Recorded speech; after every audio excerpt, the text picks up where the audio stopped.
o'clock. So we'll call the meeting to order, and the first item of business would be to introductions. Jim Fusey, Port of Umatilla. Joe Taylor, Port of Morrow. John Schaefer, Umatilla County. JD Tubby, C2IR. Jeff Holtz, Morrow County. Raymond Hustes, BOT Treasurer for Tribe. Paul Rabb, C2IR. Plus Sykes, Meyer Enterprise. Ellie Doherty, Dixon. Sherry Simpson. Bill Peterson, Port of Morrow. All nine citizens now. Dave Sykes, Milton. Eileen Hendricks, Port Moore. Tom Roberts, Oregon Fire. Fred Gianni, Emily Collins, CDA. He's Board of Fire. Mike Hughes, Port of Fire. Scott Stanton, Umatilla County Fire District 1. Ryan DeGroff, Business Oregon. I believe that's everyone. We now have a public comment period, 3 minutes per speaker, and Emily, would you keep track of the time on that? Yeah, do you want to introduce? Oh, sorry, thank you. I'm so glad, thank you. Those of you that are joining us by Zoom today. We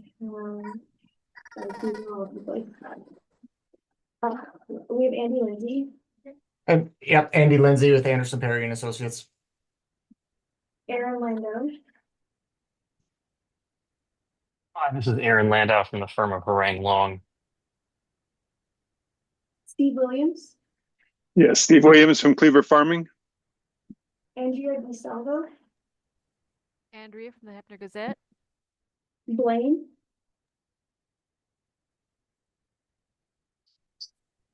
Christopher A. Yeah, Chris Adland, Confederated Umatilla Journal. Diane, Citizen of Morrow County. Erica Morton, Erica Morton, Port of Morrow. Jim Arnold, Hi, Jim Arnold, Oregon Military Department. Danny Stewart,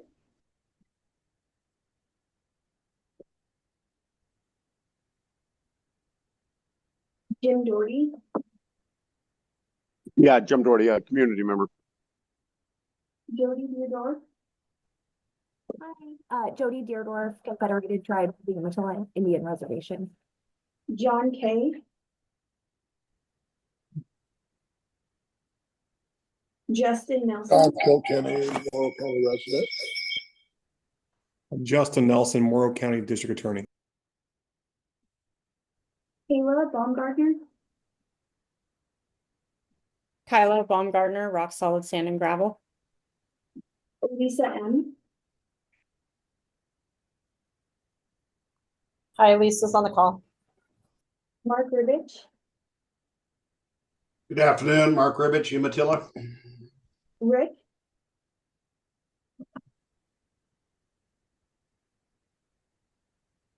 S, Scott Miller, Hello, Scott Miller, a community member. Steve, oh, I think I made you go already, Steve. And then JD, we have you on here, and Jennifer's iPad. Let me make sure we got a lot more people looking to come in. I'm okay with not going through all that are joining as we go. Oh, that's fine, yeah. I don't want to step over your bounds there. I just want everybody to be introduced if they're inclined. Matt Jensen, I don't know if I missed you. Yeah, Matt Jensen, Morrow County. Aaron Palmquist, Aaron Palmquist, City of Oregon. Karen Jones, Yes. Morrow County Planning, Yes. Josh Langford, Yeah, I'm here. Brandon Hammond, City of Boardman. if I miss you, I'm sorry. A lot of people. Thank you, Emily. Yeah. Thanks, everyone, for joining us. And I think on the public comment period with the 3 minutes each, if you are in the room, why don't you identify yourself by raising your hand? And those of you online, of course, raise your hand remotely. So whoever would like to go, and Emily's going to keep track of the time.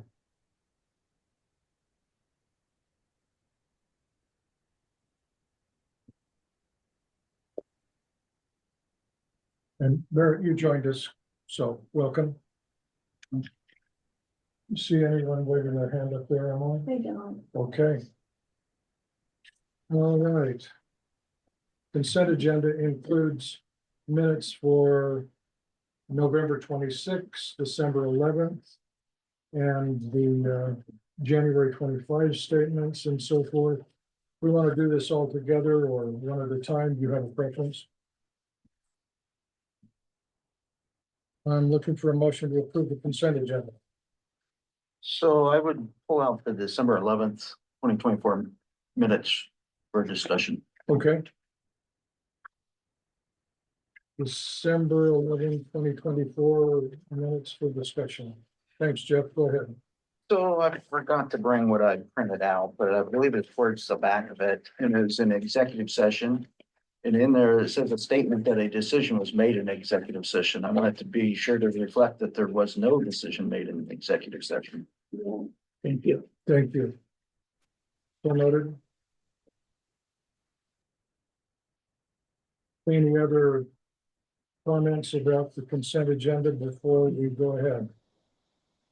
Then again, with the correction that Jeff mentioned, looking for a motion to approve the consent agenda. I will move that we approve the consent agenda on all four of these items with Jeff's changes included. Thank you. And I don't, just one other quick comment, I guess, there was a few words I noticed in there, they weren't of any consequence. You know, whether they were typed wrong or however you did them, you know, they were just, didn't seem to be exactly the way you would say it, but it made no difference one way. Okay, so yeah, there's a motion. Anyone want a second consent agenda? Or consent, that motion? I will second. Moved and seconded. Those in favor indicate by saying aye. Aye. Aye. Any opposed? All right, thank you. On the informational reports, item A, budget committee update. Thank you, Mr. Chair. I'd share with everyone later today at 3 o'clock, we will be hosting a budget committee. The question has arisen, what statutory guidance we need to follow within that budgetary process. We reached out to the Oregon Department of Revenue, and based upon the criteria of the CDA and the organizational structure of the CDA, I'll just read what was provided to us. It says, my understanding from our phone calls that the CDA may not be subject. Greg, just 1 second. Can everyone hear us okay? Thank you. Go ahead. May not be subject to either budget law provision. You do not levy an ad valorem property tax, so you would not be subject to regular local budget law under ORS 294.305 to 294.595. You also may not meet the definition of council of government for the purpose of the abbreviated local budget law provisions because you do not provide services directly to individuals. And so with that said, Mr. Chair, I'd share with you that for those who are concerned that we were not following local budget law, that is not the case. I would share with you out of abundance of caution, though, we are going to conduct a budget process as if we were similar to any other special district. So a similar model, but not under a requirement. Thank you. Is that in an email or how did that come in? It's an email and I do have copies of it. That's what I was just gonna go for Yeah. that. Okay. Thank you. So with that, Greg, if maybe we don't have to follow, but we're gonna do that. We're gonna follow this budget process. Correct. What I would share with you is past administrations did not require that. Current ones are requesting that. Correct. Yeah. So we're doing it. Okay. With however, and this board needs to appoint a budget officer and things like that. I thought that was in an amended. It is in the agenda for that meeting, I believe. I might be wrong. Help me understand, Jeff. Well, I was thinking we were gonna appoint a budget officer at this particular meeting, not not the budget lead. I see. I think I missed. It doesn't matter one way or the other. I'd not understood it that way, but I understand correctly. I'll follow the direction you folks give. Yeah. Let's do that in the budget committee meeting. Is that all right? Sure. Okay, try that. All right, item B, CDA staff project priorities. So let me share with you again, one of the things I really wanted to do with all the communication that is going on is really outline what are outstanding items. And then I used an Eisenhower priority chart. And for those who are unaware of how that works, there's 4 quadrants. Quadrant 1 would be listed as important and urgent. Quadrant 2 would be important but not urgent. The 3rd quadrant is urgent but not important. And then the last is not urgent, not important. And so you should see within here how I've ranked these. Now I'd share with you. The purpose of this is for you folks to take a look at and say, no, we really think you need to move one of these action items or up more of these action items to a different quadrant. The one item that I did notice as I was preparing for today's meeting, but I didn't want to put stress on Emily, is that the item of litigation between Umatilla County and the CDA and the Port of Umatilla, Baltimore, Morrow County has not been listed on here. I was listed as urgent and important. And the numbers correspond with the list that follows, and the approximate location on your graph is an indication of how urgent or how important within that quadrant. Correct. And so I would share with folks the activities that we need to continue to consider is first bookkeeping, making sure we receive invoices, process invoices, etc. We have the OLDCC grant follow-up. We have CDA budget committee.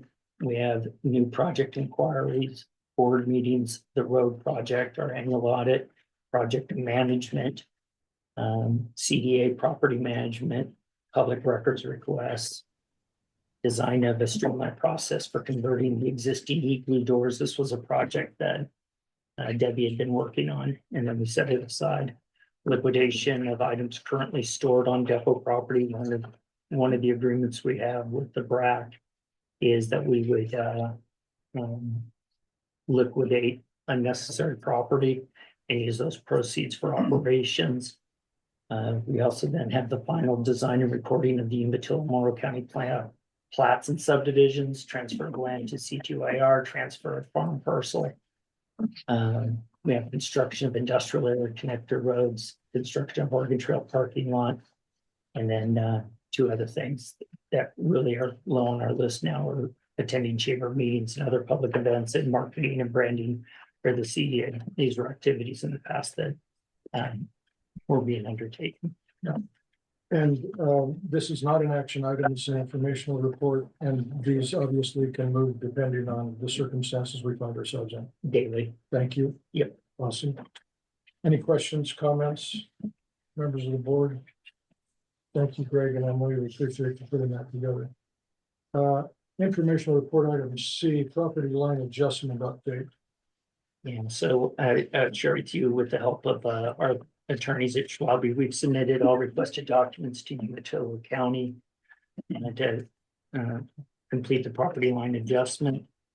On February 18th, their survey let us know that we had submitted the final review for our application. As of today, we have not received any update from Umatilla County. Okay. So that was question. Go ahead. All the final stuff was submitted on February 18th. No, they submitted, their surveyor submitted his review of our documents. Okay. Right. Okay. Yeah. We've had Because it's been in there for quite a while. Yeah. quite a while. Yeah, and I mean, this should be significant to all parties, including the Confederated Tribes. Once the property line adjustment is completed, we'll be able to proceed forward with the transfer of the 4,019 acres to the tribe. Did they give any estimated date of completion or anything like that, you know, Umatilla County? No, sir. Um, um, and so one of the things we're internally reviewing is how to proceed forward on this. And so at this point, we don't want to put pressure on the planning department, so we're just letting them do their thing. Thank you. Questions, comments? All right. Item D, Oregon Trail and Explosion Site update. Yes, sir. So, Chair, these are two items that are required within our programmatic agreement with BRAC. I could give a brief update, but it might be better to have Brad, who's our engineer of record, take a moment and share a few thoughts on this. And before you do that, Fred, the next item is the final road design. So can we just, because I'm assuming that's going to be Fred too. Correct. Okay. All right, we'll just turn the time to Fred then. And the road design? Yeah, if you don't mind. Thank you. And join us here at the table or whatever is comfortable for you. That's okay. Right here. We, on the Oregon Trail, All right. we have, this, like 99% completed. This, the job has been well done. Mhm. And you were just visiting there that, Yes, sir. yeah. And, it looks good. So, the only thing is left to be done, and we are waiting to just the pavement and gravel to dry out so they can paint. It's about $2,500 for the Oregon Trail. And then the same thing with the igloo, again, for your information, Port Morrow pays for the Oregon Trail. And Port Umatilla pays for the igloo. That one is the same thing, about $2,500 left. So as far as that is concerned, I think the project was done and completed. Just painting, so they can do it whenever it's nice. Probably last 2 days, it's just right out with all the wind. Yes, sir. Fred, Commissioner Taylor had a question on the Oregon Trail. Did you not? I did. Thanks. I was curious, going back, remind us how that got paid, Greg, yes. On all those things.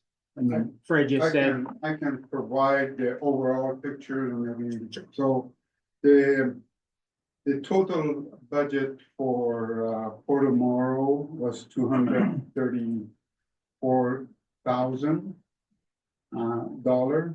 And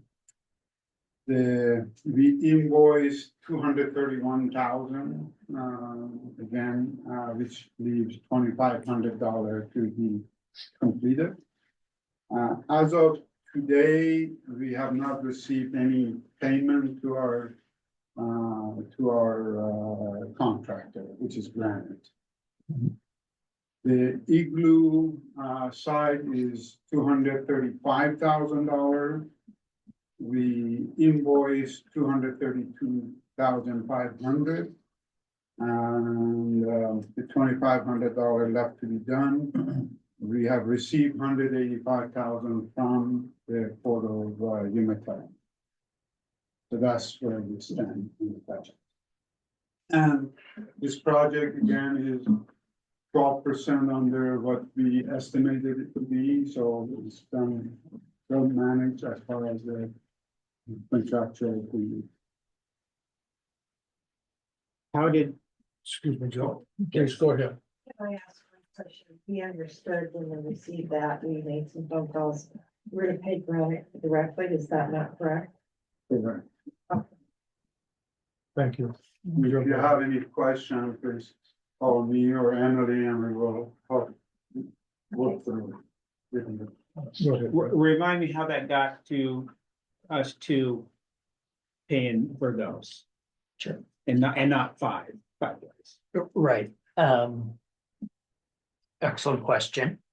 So, when a vote was taken back in March of 2024, and I stand ready to be corrected, Commissioner, Morrow County said with their vote, their understanding is that the Port of Morrow would now be responsible for any and all items on the Morrow County side of the line.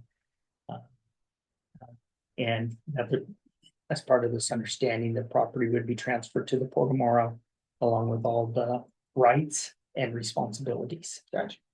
And I stand ready to be corrected if I misquoted. Okay. Just so we're clear. Thank you. I would share, just adding to that, in the past, the intent was to have the CDA through the sale of real estate to cover those expenses. Right. Continue, Fred, if you don't mind. So on the road construction, just reminding you, we have entered into a contract. We advertised and we found the lowest bid, which was Anderson Perry out of LeGrand. And we have worked with them, and they are 100% completed. You probably have it in your package, some of the information. So as far as the road design, that is completed. We are, all of the road and engineering involved with that is paid by ODOT. So we are, as far as we check, Andy, you can correct me, but we are up to date with all the invoices with that. And this relates to the $7 million that came through House Bill 2017. And then we had talked about in a meeting at your office where this was discussed, that we have some deadlines that we need to move forward because the money is perishable. And so thank you for working so expeditiously on this. You're welcome. I think just this is Greg asked presented.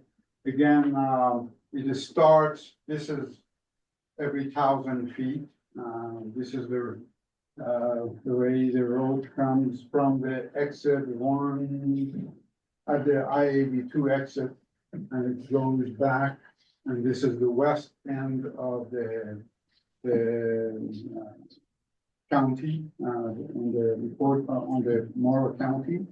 There's 2.5 miles of the road is in Umatilla County, and 3.6 miles is in Morrow County, about 6.1 miles. The total cost of the project is roughly, before sending the bid, is 12.7 million. We have, as you have mentioned, Mr. Chairman, we have $7 million from the state of Oregon is in place. So that remains another 5.7 million. Whether it's 5.7, unless we get a bid, we don't know. But the $5 million was there was a grant that was provided to Umatilla Electric.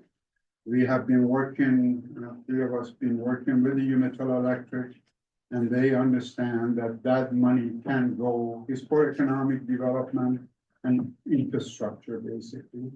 And that money can go toward the road design. So the $12 million of that is available. There are some deadlines that we need to be vigilant about, because the deadline is 2020. The money has to be allocated, especially the $5 million has to be allocated right away. In order to meet our deadline, we need to make a decision to go forward with the road design, to put it to bid. That will take 4 or 5 months to just advertise and do all the legal work and move forward with it. So whatever the board decides, again, what we ask, as fast as you can make that decision, we would make our deadline with the ODOT, the $7 million, we can meet that deadline. Okay. If there is delays, it's gonna be a little bit problematic, but that needs to be decided. Thank you, Fred. And if I could just note, on the Eisenhower, graph that you have, number 6 is that close to urgent.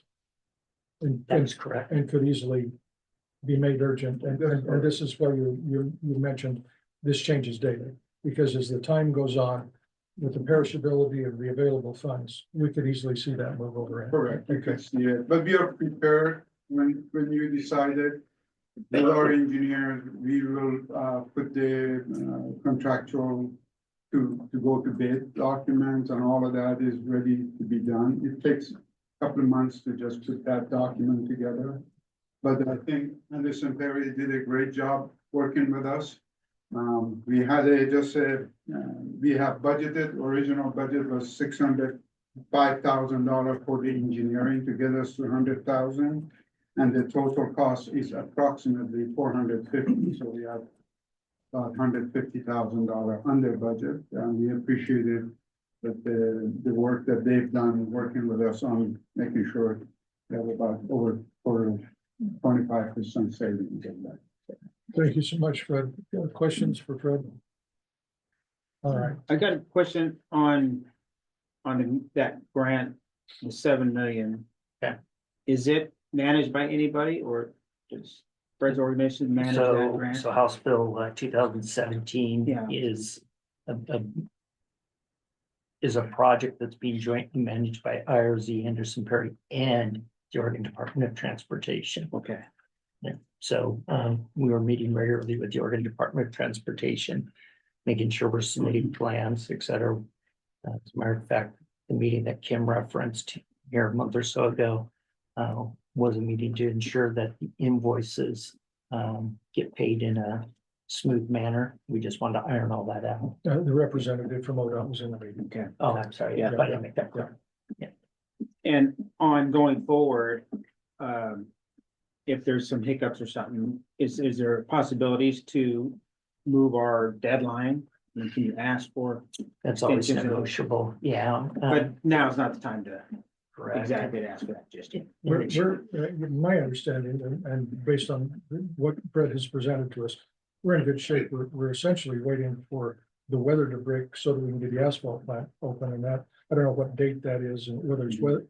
It is weather sensitive, but whether or not there's just a scheduled date or if we wait for that drives part of this. Is that not correct? What we anticipate, that we need to have contractors selected no later by end of May. We need to put that together in order to meet our deadline. Because selecting contractor, negotiating prices, negotiating, a schedule and all of that, it takes some amount of time, but again, we are ready to go. If when you guys decided to give us a go. Thank you, Fred. The last thing I'd share on that is we really try to follow board direction and making sure that those resources were split evenly between the two counties. Mm-hmm. So remind me again about the Umatilla Electric money. That's 5 million. Okay. And it's been allocated to Umatilla Electric for economic development purposes located within the CDA. And then how does it get to the road, to pay for the road? How does that happen? So what we will end up doing is entering into an agreement with Umatilla Electric and navigating with them. They will be the receivers of the money. Mm-hmm. And what Fred and Anderson Perry will do is coordinate as we receive invoices, submitting them to UEC for reimbursement or for payment. Gotcha. Yeah. But is there written down is there a contract already? Not yet. We're in the process of the way this works is when the state of Oregon is ready to do a bond sale, what they do is they notify the recipients. In this case, they've notified Umatilla Electric. With that, then comes it's not an application, it's a project outline that IRZ and Anderson Perry will complete. They will submit it through UEC will submit it to the state. The resources will come. The dollars will be parked at UEC. And then Fred and Anderson Perry will work directly with UEC for reimbursement. But there will be an agreement put in place, most definitely, but it's a little premature for that step at this point. Is there an administrative fee that comes with that for UEC? Quite possibly, and quite possibly also for the CDA if they chose to do that. Right now, the direction we're putting is to make sure to have the full 5 million go to the road, and that's why UEC is working with us on that. Greg, correct me if I'm wrong, but I'd understood that there's, and John, to your point, I think that there is up to 7% can be billed to the recipient of those kinds of funds, but that can easily be waived. If UEC decided to waive that, they could do so. Correct, and I do not speak for UEC, but I would share with you they've been just been a fabulous partner, and as of today, I have not, I'm sorry, I might back to you, I apologize. Have not received any notice of their intent to charge a fee. Okay. Thank you. Yeah. Thank you, appreciate it. Item F under the informational reports, as you see here, is the fire service update. Sure, so this issue is kind of grown more than I thought it was going to. What I would share with you is both the Boardman Fire folks and the Oregon Rural Fire folks have expressed an interest in providing service to the CDA. I just want to ensure that we have service at the CDA. And so what I intend to do is take both those requests, forward those to the county, and let our county commissioners determine what is the best course of action. I'm not sure it's appropriate for the CDA to make that decision. And so we'll be forwarding it. At the end of the day, I would hope that a collaboration between the two could be reached for service, along with reaching out to our folks in Hermiston to create an overall management plan. Just as you're speaking here, I'm thinking about the tragedy in Los Angeles in the last 6 weeks or so. And that community of first responders, I'm sure that they can come up with some way of finding a way to meet the needs of the CDA. So I'm optimistic about that. I have some items on that. Okay. So Greg, you said that you're gonna forward both requests to the county. There's 2 requests So to do that. So we have received a formal letter from Boardman Fire requesting to provide service. Yeah. They've met with me multiple times and they've expressed their capacity, their capability to provide that service. I've also had communications with the Oregon Rural Fire folks here who have also expressed their desire to be a participant in providing fire services. I've also in the past have had an agreement put together with the Hermiston fire folks. And so on the Morrow County side of the line, truthfully, I don't really know how that process works. And so what my intent is to take both those requests, send it to our commissioners, and have them give us direction on how we proceed. Why would we do this one different than the Umatilla County side? Because on the Umatilla County side, we had a single entity versus 2. Sorry, man, next to. Oh, yeah, no, but we handled it differently. When we voted for you, it was the entire CDA board that did your vote. Oh. And that's what I'm trying to figure out why we're doing it different for the group in the Morrow County side. Am I allowed to comment or no? Yeah, please. So, I was just, if I may, with your permission, and Mr. Smith, you can correct me where I am. So Mike Hughes, Fire Chief, Boardman Fire.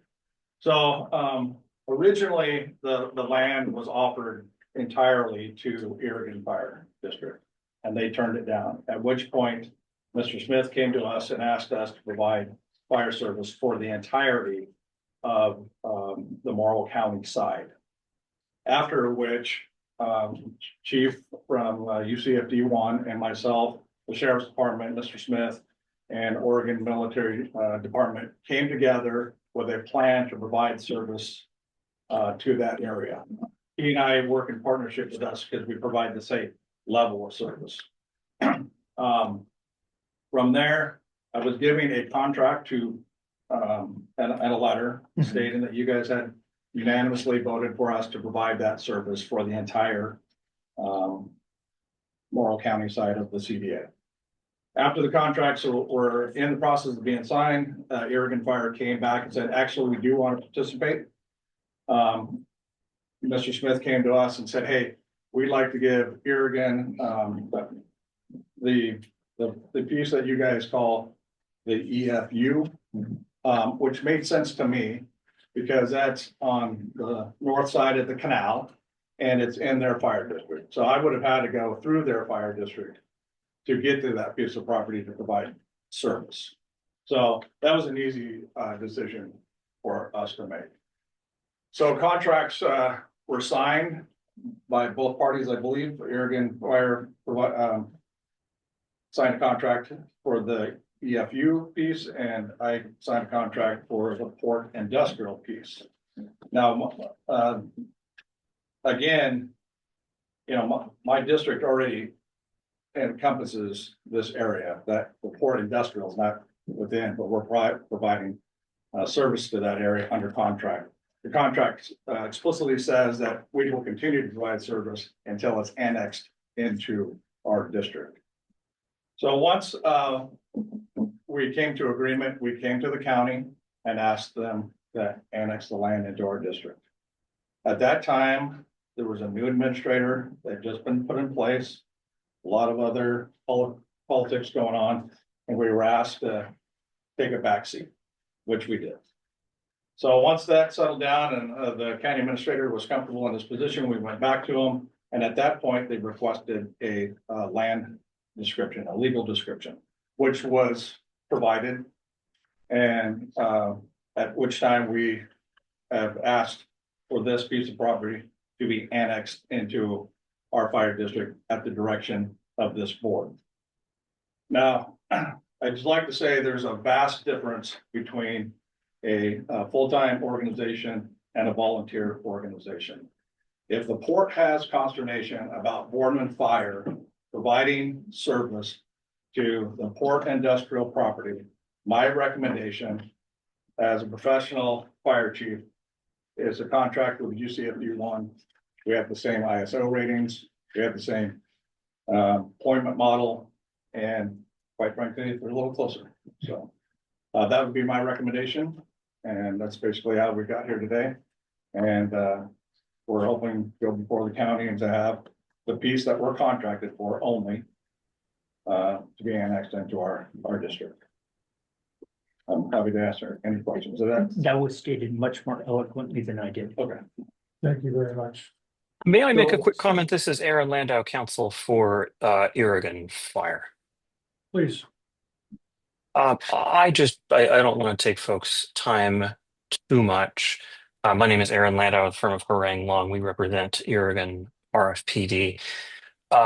As I understand it, there's not a decision before the CDA board to be made about, for example, who or which fire district will annex the land. I don't think that decision point is before the board today, but I do just want to mention, sorry, go ahead.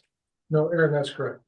Okay, I do just want to mention that a lot of the facts that Mike just relayed to the board, I, as counsel for Oregon, and a fellow named Tim Coleman, as counsel for Boardman, have been in correspondence back and forth for several months, and there are several points on which we disagree historically just about what happened.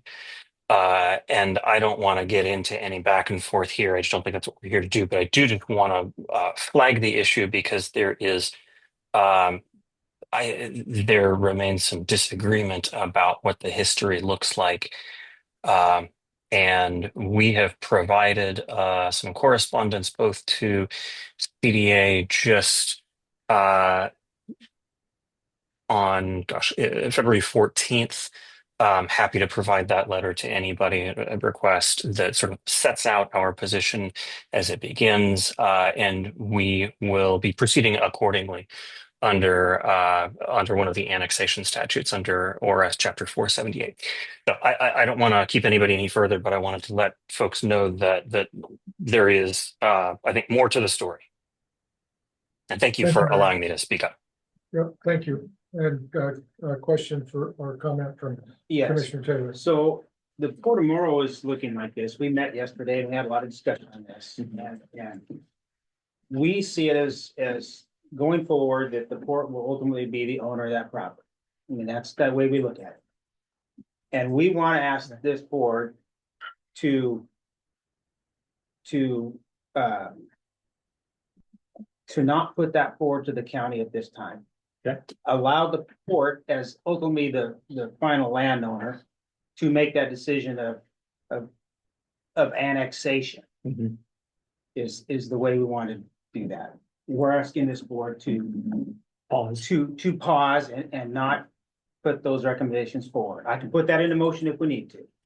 But You know, and just a point of clarification, so if with the eventuality of the port owning the property, the port could, just a hypothetical, you could opt to have Irrigan take care of the EFU on the 640 and Boardman take care of the port industrial or whatever. we could, You could. but if we left it like it is now, there's no assignment yet. We don't have to go through all that, those motions again.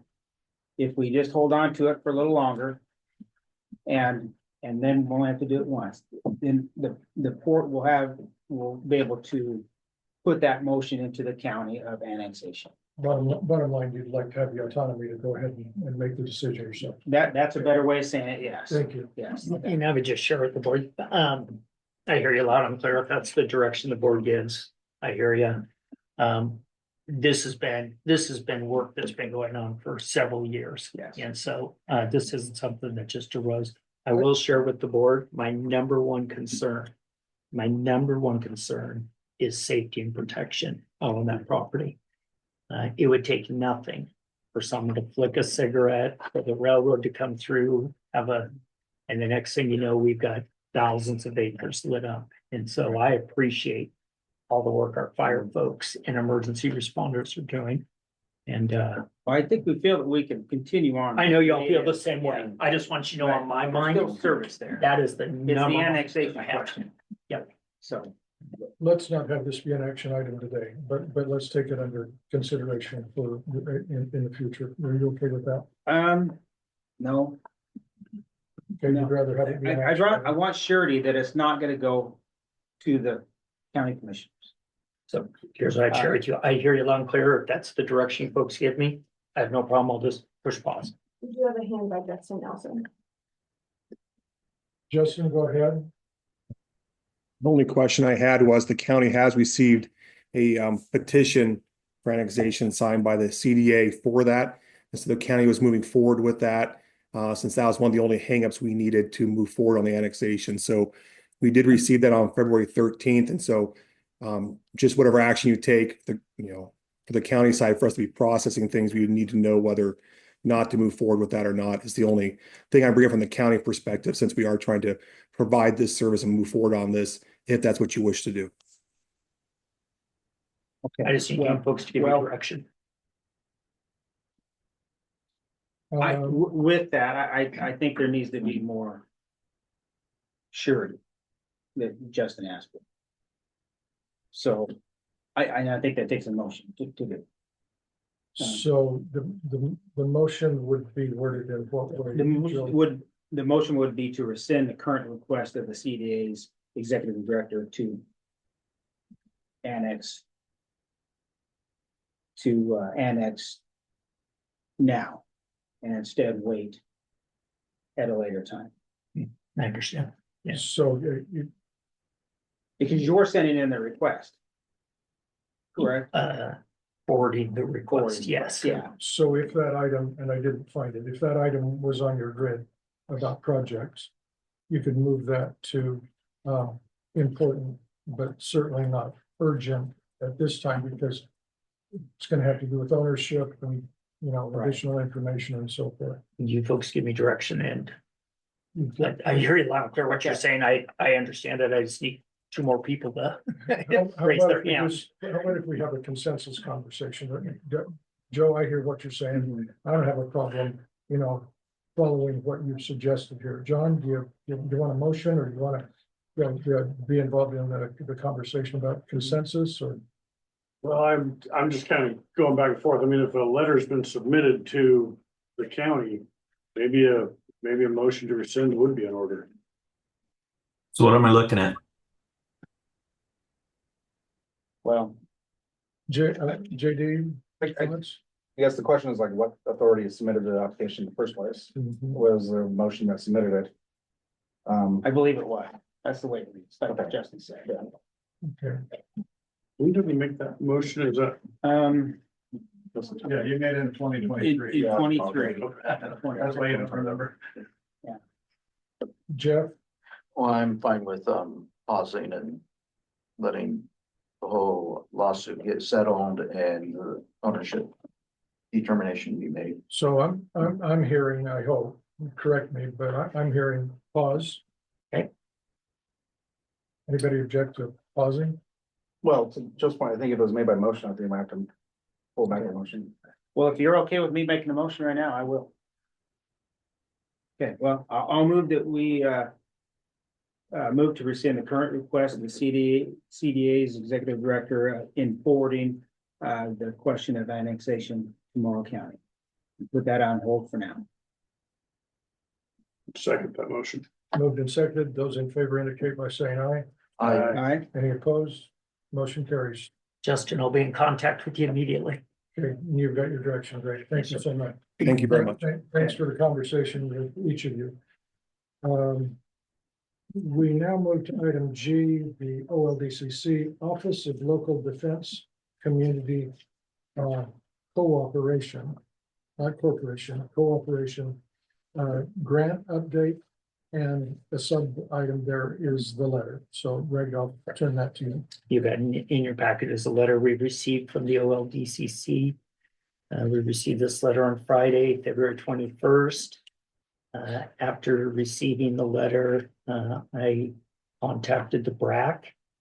And my understanding is the BRAC was unaware of this. And so they're now in the process of coordinating. I don't want to, coordinated meeting between the Corps of Engineers, OLDCC, the BRAC, and the US Army. My understanding is that OLDCC was to attend a meeting several days prior to my phone call to them, and I can get the calendar out if we need to be more accurate. And the OLDCC did not participate in that meeting. This is a monthly meeting that occurs between the BRAC, the Army, the Corps of Engineers, all the people that are involved in facilities of this nature, whether it's here or Pueblo or Nebraska. And so again, they were unaware of it, but nonetheless, we have that letter and a meeting is being scheduled. And Eileen and Lisa's on the line, and Eileen's here if you'd like to ask any further questions. Real quick, when you were notified Friday, was there an email that came with the letter or was it just a letter? How did that come in? Because all I saw was screenshots from your cell phone. That's how I received it. Just, The court received it in an email. can If I'm right, this is board get that that correct, email? Eileen? The port received this in the email, the screenshot went from Lisa, who was on an airplane, to Greg. Okay. Why the screenshots? Can we get a copy of the original email? Absolutely, yes. Thank you. Thank you, Arlen. Yeah. All right. Mr. Chair, I have a couple Please. of questions on so the original letter that came out on January 13th. The original one, we asked for the request. I think it was 15 days, 10 or 15 days for a response to that. I found out about that letter through the media that weekend and sent a letter, I believe, on Sunday. And I believe it sent on the 26th. I sent an email to the entire board asking for why did we go for 13 days and never getting notification of that, of even the notification or even kind of any opportunity to respond or have input into the response to the letter. And then the response was sent to the OLDCC. We did not know that until well after it's already submitted. And then when I asked about that information on the 26th, I had never received any kind of response from anybody about that, why the board wasn't notified of that letter, of the request for information about our funding. And my first email that I received from anybody in the CDA was Friday at 3:37 p.m. about the response from OLDCC saying they were gonna terminate our grant. So I'm just wondering, why did that happen? When did people know what they knew? And why didn't anybody else know? And Mr. Chair, I don't know if you knew or if you were made aware of it on the 13th of January when that original letter came out. And to that end, that the meeting that was originally scheduled on January 28th, I believe, 28th. So if we received that letter on the 13th, there was still time to reinstate that meeting to have a conversation, because the reason why that was canceled is because supposedly there was nothing available for the agenda. I think that was a pretty important agenda item that we could have discussed on the 28th to have some kind of response or have an opportunity to respond to or as part of that letter. It was due, I think, on the 30th. So I have a lot of questions about who knew what when and why were people not notified of any of the information until Friday at 3:37. And on top of that, when I did get the notification on 3:37, I was immediately found out that there was already an article in the EO about it. So the Eastern Oregonian already knew about it before I even got a notification about it. Same. That's not good. So I want to know who knew what, when, why, and why we didn't. Who would you like to ask first? You. I received notification of the letter and saw the letter when you forwarded it to me. Of which then I forwarded it out. Now, with that said, I had been having. On the 26th? The day you forwarded it, Oh, that's after Sunday? receiving it from the media is the day I received the letter. So Lisa and the Port of Morrow did not notify you when they received it on the 13th. So Lisa and Eileen have been communicating with me saying we've got an issue with the OLPCC and we're working through it. When did they say that?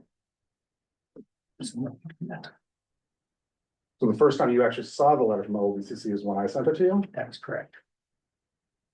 On the 26th. Whatever day you sent it. So the Port of Morrow didn't send it to you? I did not see the letter until you sent it to Okay. me. So then I have a question for the Port of Morrow of why the Port of Morrow didn't send it on to anyone on staff or the board of the CDA. Elisa, do you want to handle that or do you want me to? Sorry, I just logged back on. We received a letter for a compliance review, and we answered the questions for the compliance review. We've done a compliance review in the past, and we've had communications. We communicate with OLDCC. I believe we let Greg know when we got that review request. Yes. And we were responding, and we did, and you can see the response we got back. So is the compliance review, I'm confused. Is the compliance review the same thing as the January 13th letter? Yes. That was what Lisa's calling the compliance review. So there's nothing before that then? Well, there was notification. Well, I wish I had the calendar in front of me. So we were notified there would be a compliance review. And they had a list of questions which we responded to. The January 13th was their preliminary conclusions of that compliance review. We had a previous compliance review in 2022 or 23, which there was one potential finding which didn't even make the final report, that had to do with motel costs for conferences. But there were no findings in that compliance review. When we got the request for the for the new compliance review, there was no reason to assume that we were going to do anything other than respond and have a similar result. The grant is in the Port of Oro's name. We are the responsible party as far as OLBCC goes. You know, we notified CDA, but I have never had correspondence with any CDA board member, and it didn't cross my mind to do so. But no, we did make them aware because some of the information we provided, I had to obtain from CDA staff. Because we don't maintain copies of your minutes or, you know, any of the other things that was requested. If you would like copies of all that, I can provide it because I have previously provided it from public records requests, so it wouldn't be a big deal to send you copies of that if that's something you're interested in. I guess for me, I'm just trying to figure out if I was confused when Lisa was talking about the compliance review, and I didn't know if that was the January 13th letter or there's something other than that. That was their initial findings from the review and our opportunity to respond to those initial findings. Okay. So when were you made, Greg, aware of the January 13th letter? Was that not until January 26th? Was that first you heard about that one? Not the first I heard. I knew communication was occurring between the port and OLBCC. The first time I saw the letter was when JD forwarded out to the port. So if I can add on to that, I mean, questions about charges to a hotel is one thing, and then maybe, okay, so serious questions about actual financial management got elevated to something a little bit higher. And the fact that, I mean, and besides the fact, even when I did send an email out on the 26th, asking like, who knew what, when, why is this already in the media, and I don't even know about it, or any of the board members know about it, then I received no response whatsoever until last Friday at 3:37. No response, not even a receipt of like, thank you for your request, we'll look into it. There was no response from anybody on the board when I responded to that. I've had no communication with anybody on the board or staff or anything like that until Friday at 3:37, when we were told that we had 10 days to turn to the grant's gonna be terminated. That's a lot of information and a lot of time and pretty serious accusations, I think, in the original letter from January 13th, that I think should have been elevated to the board. And I think it's not, I can't imagine, again, it's not hotel charges. I mean, we can figure that stuff out. This is like financial impropriety, financial kind of challenges, financial oversight that I think really is the importance of that should have been brought to the board's attention almost immediately. So I don't know who's at fault. I know somebody's at fault. A lot of people are at fault. And so I want somebody to take responsibility for it. At the end of the day, I'm responsible. Thank you. So, and I hear what you're saying about the BRAC. So does that mean the 10 days that, in the letter, there's a comment that says, OLDC requests the Port of Oro voluntarily terminate the subject award. Does that mean that's paused then? Do we not have to give the award back, or what does that mean? Not necessarily. We're gonna ask, don't let me overstep you, Eileen or Lisa. The port will ask for an extension of those 10 days to kind of see what other options we have. We don't know that we're gonna get another extension at all, but we're gonna ask within these first 10 days. If we don't, the port will terminate that. We'll ask to terminate it. The grant. Okay, they indicated in a phone conversation with Michael Wilson from the OLBCC, he actually offered up that we could ask for an extension of those 10 days. Is he the one that wrote the letter? He is the one, he should be the one that signed the letter, yes. And so our plan in the direction that our commission gave us yesterday was to request an extension of the 10 days. We were going to ask for 30 because I believe there is, well, anyway. And we also received direction from our commissioners that we need to communicate whatever answer we get as soon as we get the answer from them of whether they have approved the extension. Communicate with. With CDA board, yeah. Okay.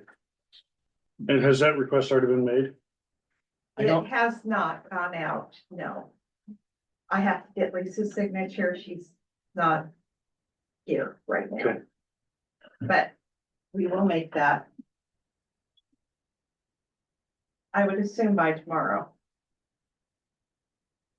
Is there a way that, that request could be CC'd to Greg and he could forward it to the rest of the CDA board? Is that a possibility?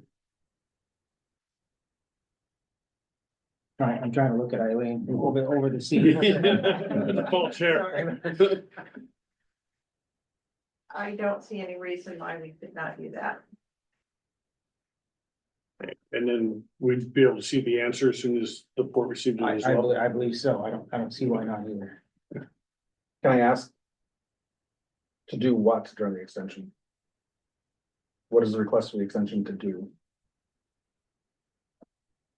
What is the request for an So- extension to do? To give them the opportunity to visit with Brock, To give them the opportunity?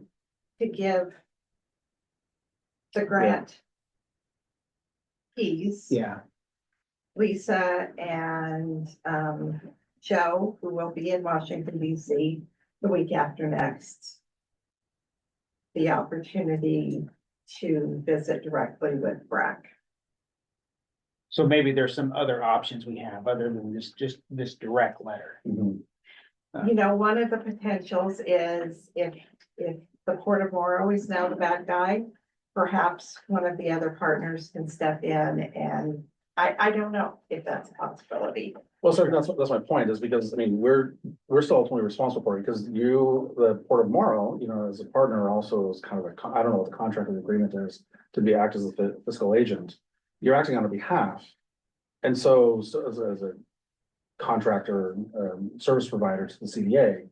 And so I think obviously we're involved with it as well, on the ultimate financial matters. I don't too. know that it's ever been treated like that, the way you. I mean, the grant comes to the port. The port is responsible for grant Right. in 100%. If they came back and said, hey, you spent this money inappropriately and you owe it back to the government. Right. It'll be the port that's paying it back to the government. Because you're taking on that role as fiscal Yes, agent. yeah, the way I understand it. Okay. But like Eileen said, yeah, so maybe an option would be, that another member or some other entity could be the fiscal agent, and that might satisfy the government in some way to continue on with the grant. So are you guys offering a resignation of a fiscal agent to the CDA? We would, yeah. We would. What? So I'm back on. I disconnected for a moment. I did try to call Michael Wilson this morning already and have the conversation about the extension of the 10-day period. Court requested a 30-day extension and left a message for him. So hopefully I'll get a call back from him today. And then we will put that in writing to him.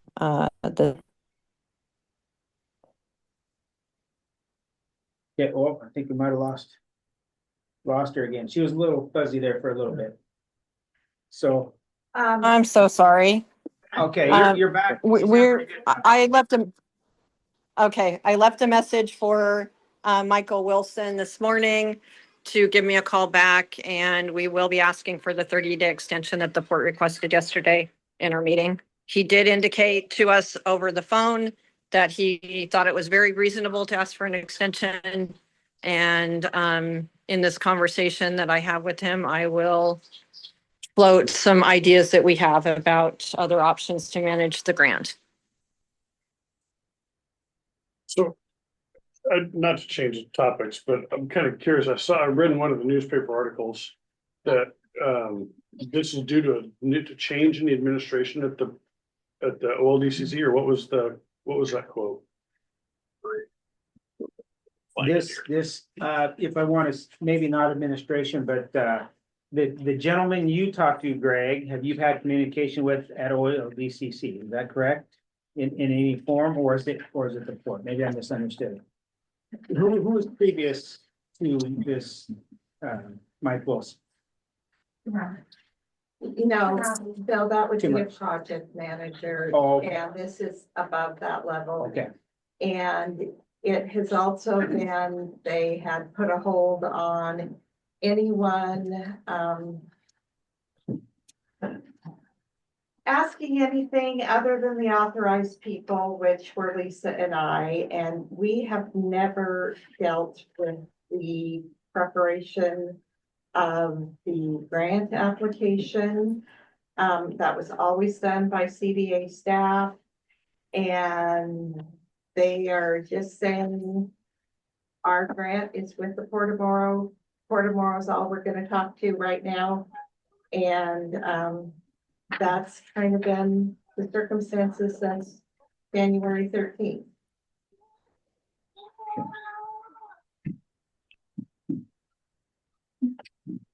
did you find what you're looking for, John? Oh, it's in here somewhere.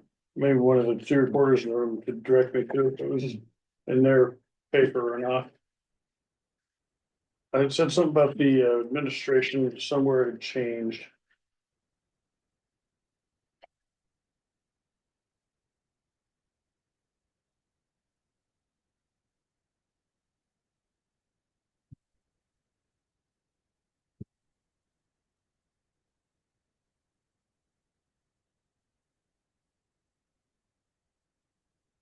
So my understanding is that we have operated under this grant, which was 100% through the Port of Morrow, that allowed us to operate as a local reuse authority and then as the Columbia Development Authority for years and years and years.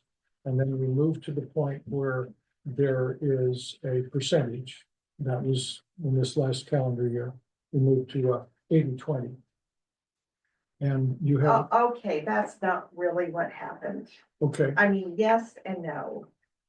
What happened was they had gotten to the point, and this was how it was explained to me by Tim Roberts after the fact. He said that when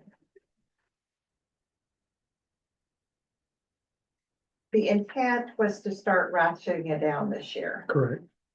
they did not ratchet it down because of the increase in wages. So they did that by doing a match change on the wages. Yes, the net result was about 80%, but it was a really odd thing with different lines having different match percentages. But you're right, the net result was 80%. And that was,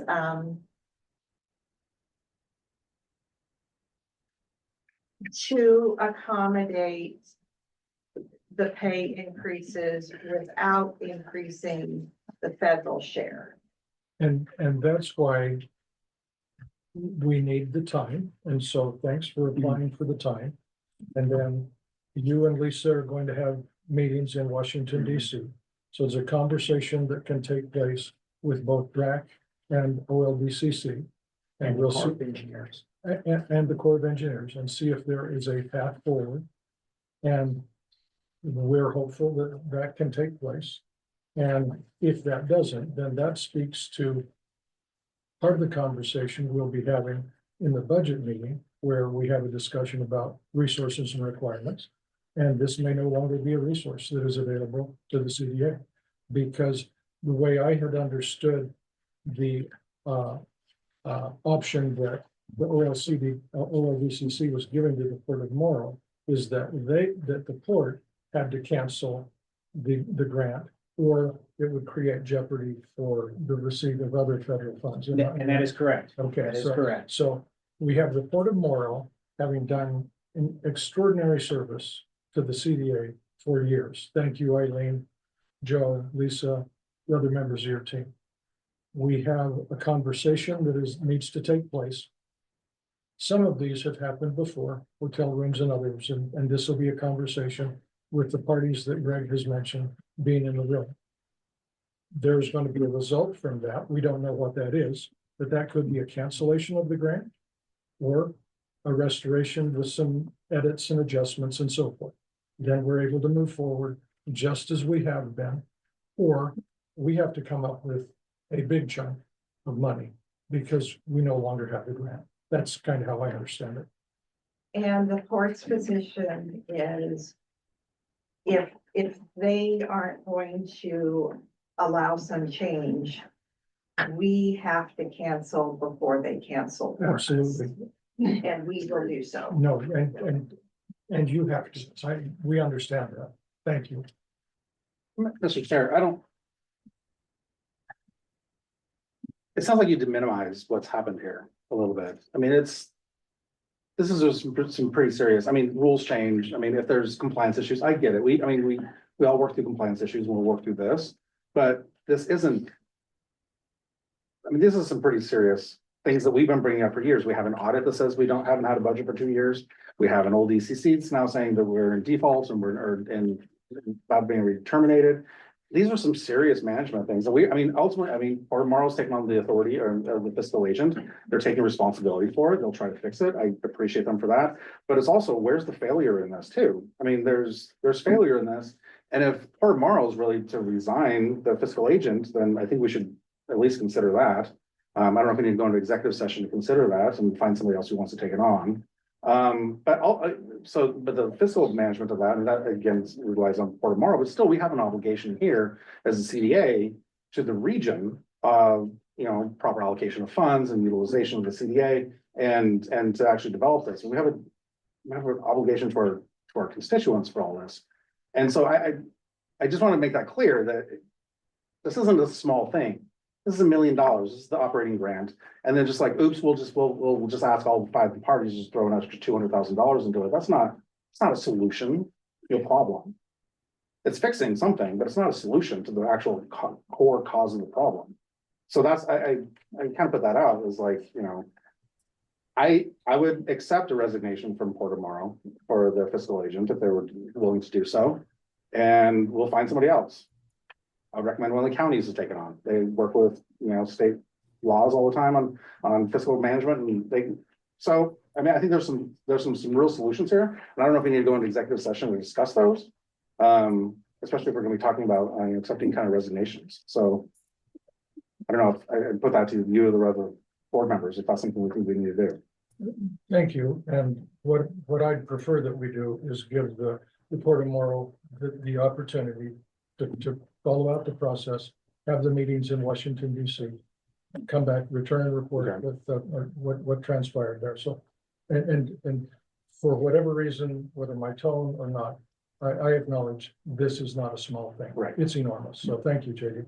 But I also want to put it on ourselves too, that we still, as the CDA board, still has ultimate responsibility in all this too. Absolutely. And oversight.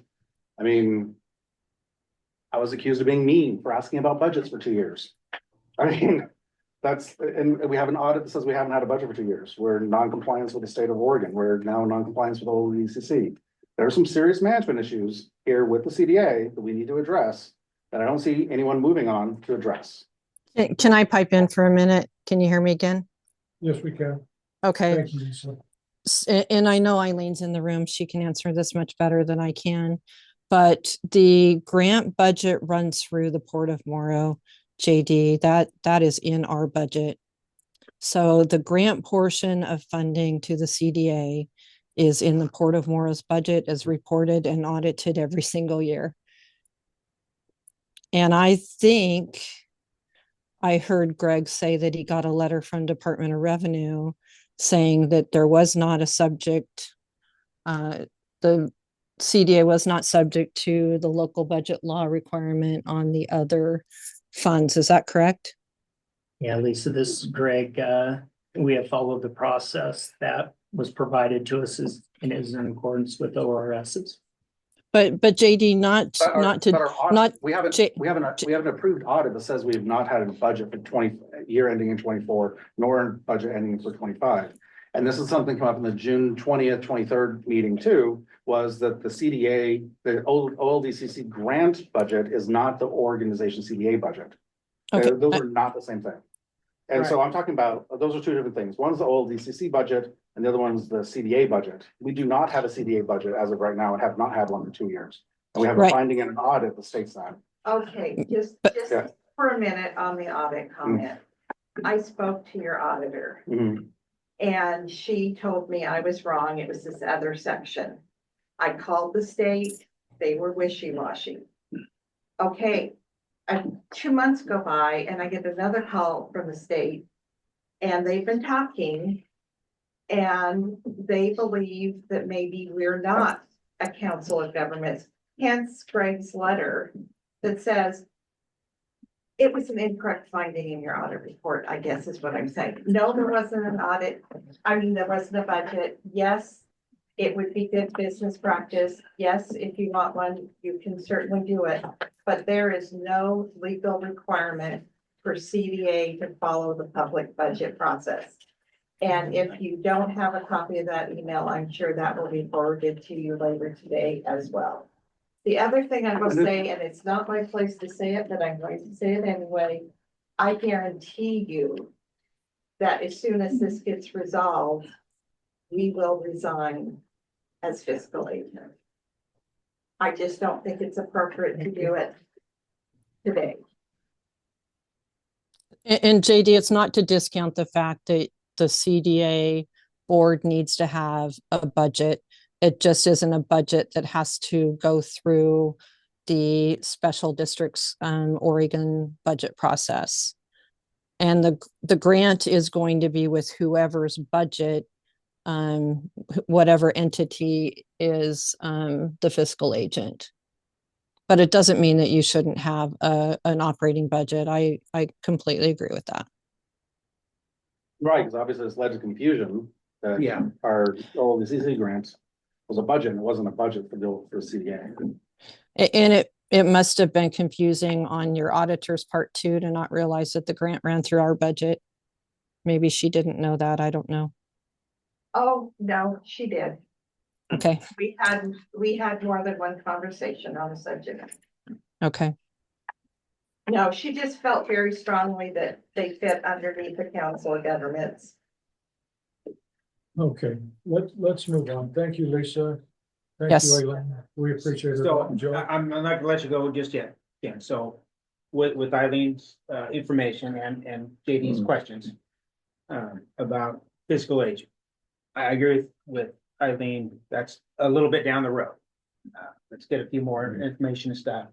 But I think it needs to be on the agenda for another meeting.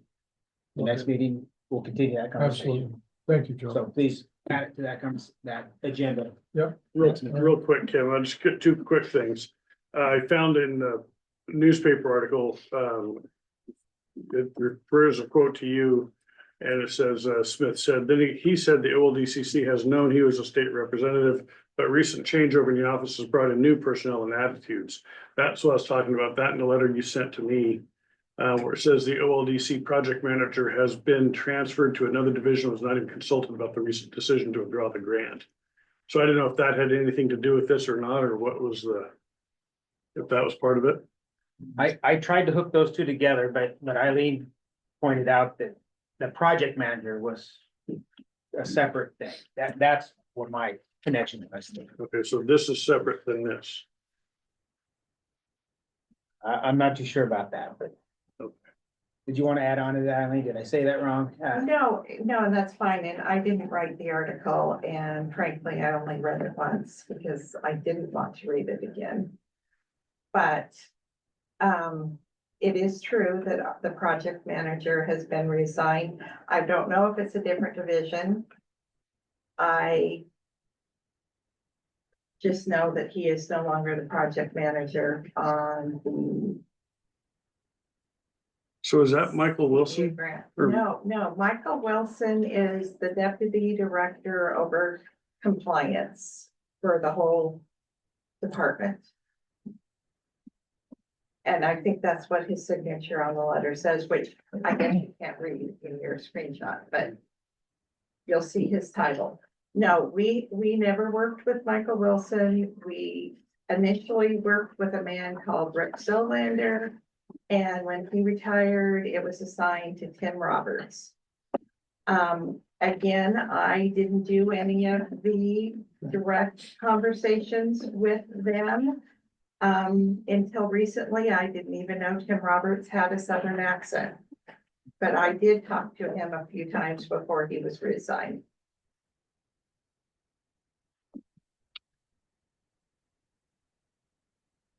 Okay. All right. Moving on to the work session. Are we done?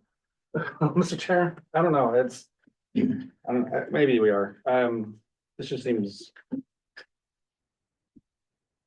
This just seems like an inflection point in the organization. Yeah, I think part of tomorrow for taking on responsibility, but I also want to make sure that we're taking our responsibility on this matter and the management of the CDA is serious. And so I just want to put that out there. So noted, thank you. All right. Item 6 on the work session. There's a discussion about a resolution to sell CDA property. Yes, sir. So Are these actionable items or is this just a work session? It says a work session, but I don't see a resolution, the wording for a resolution, so. it should be in the back of your packet. Oh, I'm sorry. It's under MC. Under where? This one. This one, thank you. So the green one, the green tab. Green for you, Yes. might not be the same color for everyone. Got it, thank you. So, and my tab says MC properties. It should all say MC property, yeah. Thank you.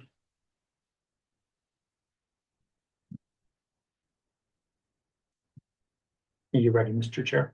I am. So this may be new for some of you, for others, this is a lingering conversation. One of the strategies of the Columbia Development Authority going back 3+ years was upon transfer of the property to initiate the sale of 100 acres of real estate at a market value. At the time this conversation originally started, the market value was approximately $65,000. I'm sorry, I keep my back. I apologize. I'm trying to. You're fine. Was $65,000. The intent of selling that was generate approximately 6.5 million.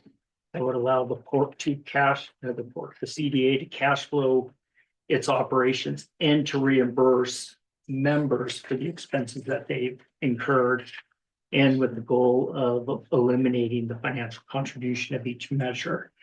In addition, the sale of the property in the initial conversation was to utilize those proceeds to pay for the Oregon Trail Restoration Project and the Igloo Project. And then in addition to that, these dollars, as the conversation proceeded over time, these were going to be dollars that could be allocated for future economic development. Your staff's thought process was, with the sale of this proceed, we may be able to use these dollars as leverage to proceed in trying to acquire water or wastewater infrastructure to go along with the road project. So the resolution before you today was created by Schwabe Williamson and Wyatt by Elizabeth. And given our current financial situation, we feel the resolution will allow CDA to sustain itself while the grant is worked out. The property, the 100 acres, would be on the Morrow County side of the line. And it has always been my understanding that we would work diligently with the Port of Morrow to determine where the appropriate location was and to have it fit within where the Port of Morrow's strategic planning would be. But at the end of the day, those proceeds would assist the CDA in its operation. And this resolution 2025 dash, and I'm assuming -1. I believe so. Yeah, -2, okay. At least two. Yep. would speak to that. Yes, sir. So if we want to have a discussion about that, this is under a work session, so we can talk about the merits that would come to the cash flow component of the CDA. If we were to authorize the director to be able to sell or lease some of that property, and in collaboration with the Port of Morrow, making the decision about that. So all those points that Greg said are accurate and realistic. Problem with this particular resolution, the way it is written, our board, the Port of Morrow board, can't agree with this. Because it allows, I know Greg said he would work with us and we'd pick out the spot or whatever, and that's great, that's what we want, but it doesn't say that. And so we need a resolution that says that. Okay. We can't support the way it's written. Would it be possible, Joe, for you to have Misha or Sam drop that language? We could, yes. That's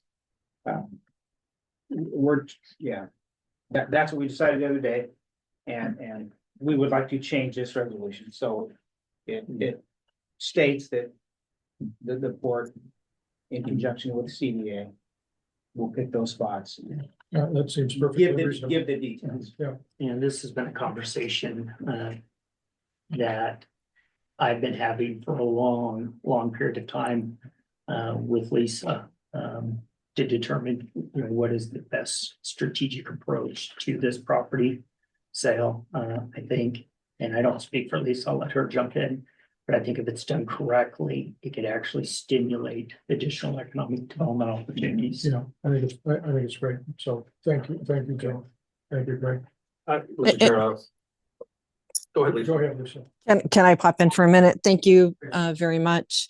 I just wanted to say that we knew that we needed to change the language in this resolution, and we've not had the time to get it done in the last couple days. Apologies for that, but we will provide something that says that we have to jointly decide on the parcel to be sold and the client that it will be sold to. So it's a great opportunity to get funds into CDA to continue with budget operations, and that money will all be placed back into CDA. So and it will be to the benefit of the CDA and the Port of Morrow and Morrow County. So thank you. Awesome. Thank you so much, all of you. JD, you had something else. Yeah, thank you, Mr. Chair. 2 points is, I just want to, also, we can't support this for similar language, is that the letter, that the land be sold, that it should not affect the land in Morrow County that is previously conveyed to C2IR but not yet closed. We need that outlined in there as well. Would you work together with the? Yeah. Board to get the language? Just make sure that, Thank so you. that land is conveyed to the tribe. And then I also have a question is for the potential loss of the old LDCC grant, is that this is not a solution to that. I know this is income to the organization or income to the CDA, but I just want to make sure that's clear, that the sale of land or sale of property is not a solution to the potential loss of the LDCC grant. Okay. The one thing I would share with the committee is it's really important to understand that there's a step down in the grant. And so I know that, Mr. Smith. I didn't mean to be argumentative. Sorry. Yeah. I don't think you meant to take that tone. And so I just want to share that this is not a replacement, but it is as the grant steps down, we do need to think about how to replace that revenue. Can I pop in one more time? Please, Lisa. Ultimately, this is a replacement, because as that grant does step down, the purpose of the grant is to continue operations until revenue is replaced other ways. And so this really is a replacement for operating revenue for CDA in the future. Mr. Chair, I agree. My comment was not that we should not be seeking revenue, but the seeking of this revenue is not a solution to the potential loss of the termination of the old LDCC grant as it is currently. As it steps down, we obviously should be replacing that with income off the CDA. That's what we could be doing. But the sale of land should not be seen as a solution to the current process or current situation with the potential loss of this old LDCC grant. And as we discussed before, Joe and Lisa are going to be in Washington DC Correct. Yeah. doing everything they Yeah. can to take care of that as well, so. Thank you. JD, we will do everything in our power to try and rectify this. Okay. And then Commissioner Schaefer, you've had a Yeah, comment or thank you, question. Mr. Chair. I just want to, I would be remiss if I didn't remind the board that Umatilla County does have a Liz pendants on all CDA property while our lawsuit's still And pending. thank you. Would it be possible for you to work with the Port of Morrow and the tribe so that the language reflects that? If you'd be willing and inclined to lift the Liz pendant so that resolution We're could not actually willing be to lift the substituted. Liz pendants You until are. this, we're not willing to lift the Liz pendants until this Okay. is settled. So we're looking at putting together language for a resolution that would allow the sale of the land to go forward and direct the director to do that, but not until the Liz pendants is lifted. So that's a condition that is hanging out there, notwithstanding putting together the language you could not go forward until the Liz pendants is addressed. I understand that. That's the direction the board gives. It's just a condition that. What I it's a would condition that share, the county and I is don't need to be we've received different legal opinions on that, and so my intent was to bring them forward for you folks down here and that out. Because that begs the question that I have too, is that, do we have an already executed sale contract with the Port of Morrow for all lands in Morrow County? So how would this sale of this land affect that prior agreement with the Port of Morrow for the receipt of lands? Good question. I believe we would, in some sort of fashion, there would be permission given from the Port of Morrow to make that change. Because it sounds like we have stacked sales agreements. Correct. So at this So point, are we selling land that we've already sold to somebody else? no. So as it stands right now, this property is the title is held by the CDA. Correct. And so what I'm looking to do is to sell 100 acres of CDA property that is on the Morrow County side, but do it in a manner that concurs with the future direction of Port of Morrow. But at the end of the day, it's Because of CDA the property. purchase and sale agreement. Correct. But the March 23rd motion awarded all lands within the port on the Morrow County side to the Port of Morrow, which is in litigation. So we already have a motion that says that land's yours, not the CDA's, to sell. JD, Yeah. Yeah. we would have to remove that 100 acres from the purchase and sale agreement that we have. That's how it would have to work. We'd have to have another agreement that says we will remove that and authorize CDA to sell that piece. We have a legal description of the 100 acres in question. We don't know where the 100 acres is yet. We've not determined that. And there is a buyer for it though. That would be on Greg's side. Yeah, what I would share with you is the demand for this property is so great. I think once the Port of Morrow began marketing that 100 acres, I think they'd have no problem finding a buyer. Is it the same buyer that we had lined up before the March 23rd vote? No, that's different. Why would, Mr. Chair, why would Port of Morrow be advertising it? We work in conjunction with them. Okay, so I mean, that's a lot of stuff that's not in this resolution. Yes, So- exactly. Yeah, exactly. The intent of this resolution was to begin a conversation. Lisa and I have been communicating on this. We fully understood that this would need to be amended. What we were hoping to do is get input from you folks on what you would like to see in it. All right, thank you. Item B, resolution to equally share costs. That is also a tab on here. And So just as background, the Port of Morrow is currently fronting, at least as current as this number, $578,506.99. For the CDA, this includes outstanding member matches for the OLDCC grant and litigation invoices. This is difficult. I'll just keep going. Umatilla County has not paid a match for the OLDCC grant since December of 2023. And you'll see a worksheet Lower is that worksheet that spells out the amount. It is not in the top.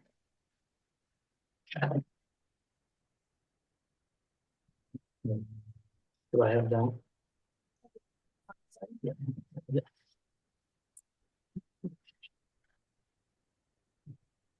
Mhm. And so as it stands right now. Actually, I don't know, Irene, if you just actually help me read. Okay, let's just look at this one. And, so, this outlines all of the CDA grant expenditures we've made since April 1st. Okay, plus the unpaid match from the prior year. Minus, we did receive our grant payment for the quarter ending 6/30/2024. Is that the grant payment that's in question right now? No. Okay. It's the grant that's in question now, but it's not the grant payment. Okay, then the partner match received from that quarter, the partner. Okay, these last 2 quarters, we haven't received, you haven't been billed for your matches either, but that is the Portomoros portion of the match. So that brings it all down to the 571, 767.54. It does not include any attorney fees for the litigation. Okay, so of that, based on what we've been told by Michael Wilson, we will submit the grant request for the 2 quarters plus the however many days until the letter last Friday. So that would potentially generate 437 from OLDCC. The tribes would be, they have not paid since the end of the last grant year. So that would be their share of the match, would be 37,106.48. Morrow County has paid everything they've been billed, but they haven't been billed for the last 2.5 quarters. That would be 26,456.68. Umatilla County hasn't paid the last 2 quarters of the last grant year or anything this year, so that brings them to 44,183.39. And Port of Umatilla also has paid everything they've been billed for, but they have not been billed for the last 2 quarters and half a quarter for 26,456.68, the same as Morrow County's number. Thank you, Irene. So, Mr. Chair, if I may, I'm reading the IGA between the CDA and the Army, and under item number 7 under liabilities, it states, to the extent permitted by law, the debts, liabilities, and obligations of the authority shall be the debts, liabilities, and obligations of the authority only, and not of any or all of the parties to this agreement. Our predecessors on this board put that there for a reason, so that if something were to happen, that the individual entities would not be left holding the bag. It's kind of like setting up an LLC, if you will. It's to protect those of us around the table and our constituents. I think this resolution totally nullifies that safety net. It totally takes away our safety net that our predecessors put in place years ago when we put this in place. And I think that would be a big mistake to put that in. And I've said repeatedly, once this thing's taken care of, we will pay everything. Once we come to an agreement, Umatilla County will pay in full. I've been on the record multiple times to say that. And I have not seen that grant, that worksheet you were referring to, but whatever it is, minus the litigation, because we're not going to pay the litigation against ourselves. I mean, why would we do that? But we have no problem paying what is owed, but taking that language out is going to leave the rest, all of us, liable when our predecessors had the foresight to say, let's not do that to ourselves. Let's leave the CDA entity as a whole, the one who's liable, not each one of the 5 entities. And your constituents, my constituents, the port members. I think that's a big mistake to go down that road. Thank you.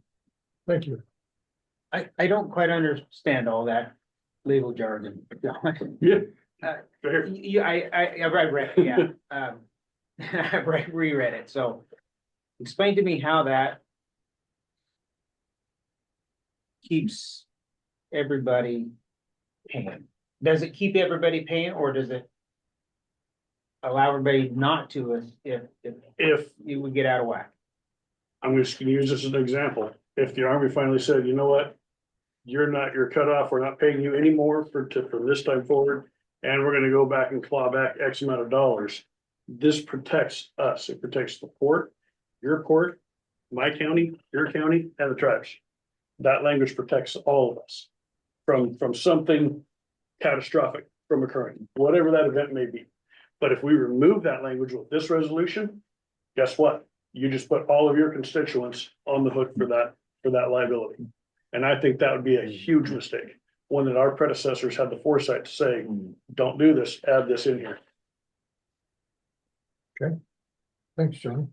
And Mr. Chair, I'll restate, I mean, same thing as like, you know, we'll pay all our bills. When things are resolved. Great, thank you. I mean, we've committed to say, we've done that. We pay our bills. I don't know if there needs to be a resolution. So everybody's willing And to on go this, ahead. on this, our board did not want to support this. Okay, all right, so we'll move on to. us to put this together. What was that? I don't remember. Yeah, I apologize. We were directed to bring this forward. And I'm trying, right now, I can't remember who it was, but I think the issue at hand was because the board is carrying such a large portion of the financial burden. I know this current resolution was on our agenda 2 months ago, 3 months ago, and I asked for it to be delayed. I remember that, and I might have asked you to throw it back on there just to run it up. Is there? That's where we're at now, so now we know. Is there a need to discuss item C then, auction of CDA property and that, in the CDA property, I think you're talking about is rolling stock and equipment. Otherwise, you wouldn't have the attachment there by the auctioneer, correct? Yeah, that is correct. So going back 6, 7, 8 months ago, maybe a little longer than that, Debbie had been working diligently to have the CDA rolling stock furniture, fixtures, equipment ready to be auctioned. Now, this is a condition, I want to be really clear, this is a condition within our programmatic agreement. And one of the things we said we'd work on with the OLVCC this year was to complete this activity along with the Oregon Trail and that stuff. And so we would like to, and along with the road project, we believe we've done everything we can for the transfer for the tribe as far as we can go. We believe we have everything done for the igloo, for the Oregon Trail.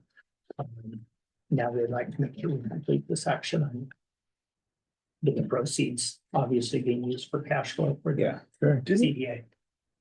Mr. Chair, didn't we discuss this a couple of years ago? I thought we were gonna go out for RFP or something like that for an auctioneer. Correct. So is this the one that won that RFP or what was the? Yeah, the reason you have to say that is just as a reminder of where we were. So this isn't the one that we've chosen to do the. That's correct. No, we need to do an RFP. Okay, I thought we already authorized that to happen. Did that? I was confused on that, and so I thought rather than taking the action, it'd be better to bring it back and have you folks reiterate that that's an action you will have taken.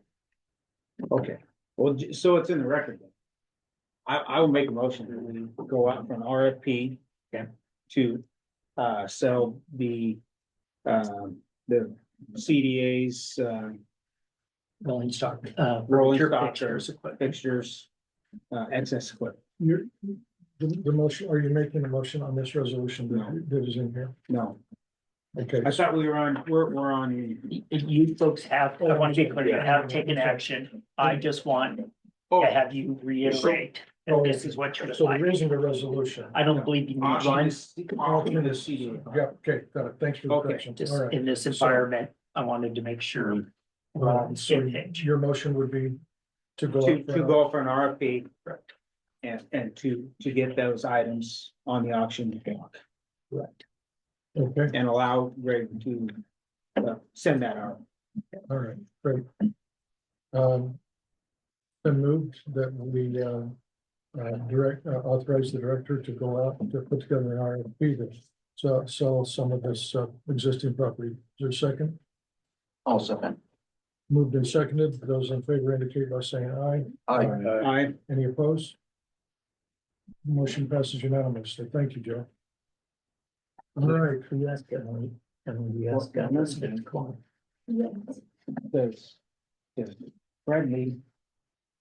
Does Fred need a motion to go forward on the road? I don't believe so. We've already done that, haven't we? Okay. We're good. We're good. Okay, just want to make sure, because All right. I don't want to be tentative. I know we got a deadline, so. Okay. Mr. Chair, just real quick question. So on that RFP, who makes the decision on that RFP? Does that come back to the board or is that just with the? I'm indifferent. Yeah. Historically, the previous board members would have allowed me to proceed, but I'm indifferent having, bringing it back. I'd love to see the outcomes of it. I mean, I'm just curious. Okay. I'm okay looking at it. All right. Sounds good. All right. We are now to the point there for the good of the order, and there, anybody else wants to say anything before we move into an executive session? So for the good of the order. I do. I have, in our discussions yesterday at Port Tomorrow, are there some items in the IGA that we might start looking at to change? To enhance, to make it fit better for where we're at now. It was just a discussion item. And where this came from, Lisa and I were having a conversation as we were looking through the grant and the programmatic agreement. And that IGA has not been reviewed or updated in a long time. And maybe that's how you want to leave it, or you may want to have that conversation. The one thing I will point out is within that intergovernmental agreement, in order to make any modification, it requires a unanimous vote of all five. I'm just putting it out there. Maybe we should look at updating it at some point. Well, thank you for that, because I think another thing that I've asked for a couple times is a formal strategic plan, an actual strategic planning process for the lands. I mean, this has been since I came on a year and 3 months ago. And some of that includes, I think, operating agreements. And, you know, this seems, I mean, even the dissolution of the land seems a little willy-nilly. I mean, there can be a plan for all that stuff. We're all agreeing on, we all approve and have a fully vetted public process. I mean, we're the 5 entities are in charge of it, but this is really a regional asset. And so I think it really requires a lot of public input. Yeah, absolutely. Yeah, if you go back historically, Dave Tubby, is that your father? No, Dave really had a vision of creating a regional entity that would be able to reach out and market collectively using the strength of all 5. And he was pretty passionate about that. All right. Anything else for the good of the order? We are now going to be moving into an executive session, and do we have I can see Elizabeth is there, so I am going to read this statement, which is in the packet. The CDA may hold an executive session moving for the permissible reasons stated below under ORS 192.66 paragraph 2. Representatives of the news media and designated staff and other persons shall be allowed to attend the executive session. All other members of the audience will be asked to leave the room, or the CDA board may adjourn to another meeting room.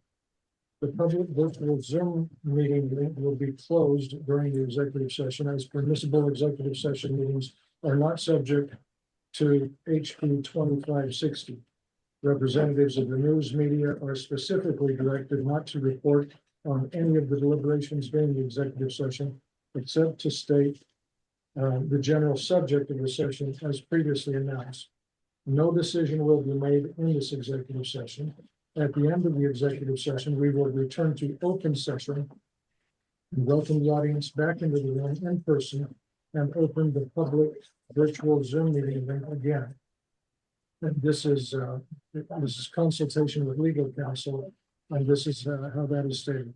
For the purpose of consultation with counsel concerning the legal rights and duties of a public body with regard to current litigation or litigation likely to be filed. And this is under ORS 192.660, paragraph 2H. Chair Pusey, Yes, Chair Pusey, may I ask a quick question? Would the commission please identify the attorneys that are involved in the executive session today? For the record, our interested person. the person who is going to give the report, Les, is Elizabeth Howard with Schwab Williamson and Wyatt. Who are the other attorneys that are obviously on board here that are going to be involved?